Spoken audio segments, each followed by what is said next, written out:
Hi friends, hello, ಎಲ್ಲರಿಗೂ ನಮಸ್ಕಾರ. ಹಾಸನಾಂಬ ದೇವಿಯ ದರ್ಶನ ಮಾಡುವವರು ಈ ವಿಡಿಯೋವನ್ನು ಪೂರ್ತಿಯಾಗಿ ನೋಡಿ. ಪ್ರತಿಯೊಂದು ಮಾಹಿತಿಯನ್ನು ತಿಳಿಸ್ತಾ ಹೋಗ್ತೇನೆ. 300 ರೂಪೀಸ್ ಟಿಕೆಟ್ ತಗೊಂಡು ಸರದಿ ಸಾಲಿನಲ್ಲಿ ದೇವಿ ದರ್ಶನ ಮಾಡಲಿಕ್ಕೆ ಹೋಗ್ತಾ ಇರುವಂಥ ಭಕ್ತರು ಈ ವರ್ಷ ವ್ಯವಸ್ಥೆ ತುಂಬ ಚೆನ್ನಾಗಿದೆ. ಕುಡಿಯುವ ನೀರಿನ ವ್ಯವಸ್ಥೆ, ಶೌಚಾಲಯ ವ್ಯವಸ್ಥೆ, ಮೆಡಿಸನ್ ವ್ಯವಸ್ಥೆ, ಕುಡಿಲಿಕ್ಕೆ ಮಜ್ಜಿಗೆ ಹಾಗೂ ಇಲ್ಲಿನ ವ್ಯವಸ್ಥೆ ತುಂಬ ಚೆನ್ನಾಗಿದೆ. ವರ್ಷಕ್ಕೊಮ್ಮೆ ನಡೆಯುವ ದೇವಿಯ ದರ್ಶನ 12 ದಿನಗಳು ಮಾತ್ರ ಅವಕಾಶವಿರುತ್ತದೆ. ನೂಕು ನುಗ್ಗಲು ಇರುವುದಿಲ್ಲ. ಸರದಿ ಸಾಲಿನಲ್ಲಿ ಹಾಸನಾಂಬ ದೇವಿಯ ದರ್ಶನ ಮಾಡುತ್ತಾರೆ.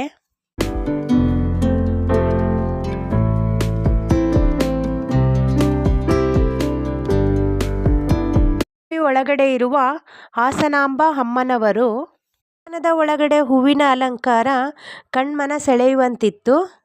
ಹೊರಗಡೆ ಕೂಡ ಹೂವಿನ ಅಲಂಕಾರ ತುಂಬ ಚೆನ್ನಾಗಿತ್ತು. ಹಾಗೆ ಈ ವಿಡಿಯೋವನ್ನು ಪೂರ್ತಿಯಾಗಿ ನೋಡಿ. ಈ ವಿಡಿಯೋವನ್ನು ಲೈಕ್ ಮಾಡಿ, ಶೇರ್ ಮಾಡಿ, ಹಾಗೆ ಸಬ್ಸ್ಕ್ರೈಬ್ ಮಾಡಿ.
ಟಿಕೆಟ್ ಪಡೆದವರಿಗೆ ಮಾತ್ರ ಲಾಡು ಪ್ರಸಾದ ಹಾಗೂ ದೊನ್ನೆ ಪ್ರಸಾದವಿತ್ತು.